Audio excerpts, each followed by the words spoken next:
Ok, Ermal, në disa emisione ku kam qenë edhe unë prezente, është hapë si temë që shumica artistave e bëjnë një jetë luksi, pra peceki qëta, edhe nuk gjenë shumë kohë për shembull për familjet e tyre, edhe për shkak domethënë xhirimeve, të projekteve muzikore, sepse gjithë e dim sa jeni të angazhuar për m'ju sjell publikut diçka sa më të mirë dhe sa më të bukur.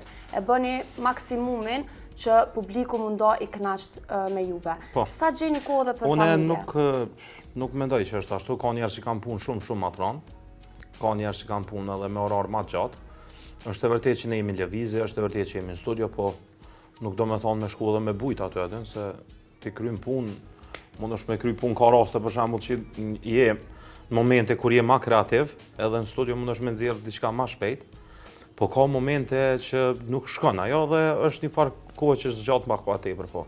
Njeriu kur don ka kohë për gjithat. Po, edhe për mua është e shajt koha e familjes, se unë i kam fëmijët në moshën më të ndihshme, domethënë djali është 16 vjeç, edhe vajzat janë 14, 11, 6 vjeç. Janë me një kohë kritike kur kanë nevojë për me pas prindin afër. Sado që unë jam shumë i angazhuar edhe me të vërtetë jam në udhëtime shumë, vitin e kaluar i kam pas më shumë se 100 fluturime. Në kohën kur jam në Kosovë, unë gjithmonë jam afër familjes. Edhe ne kemi punë për shembull në vikend. Udhtojmë premtën, dielën jemi në shtëpi ose udhtojmë shtunën, dielën kthehemi.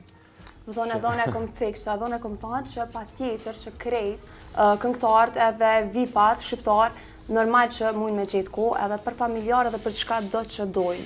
Po sigurisht është gjë e shenjtë ajo dhe nuk besoj që do. Se e kanë rritë këtë temë, e kanë bënë në secilin emision thuajse për përmendjen, jo nuk kanë kohë. Nuk është ashtu, jo s'është ashtu.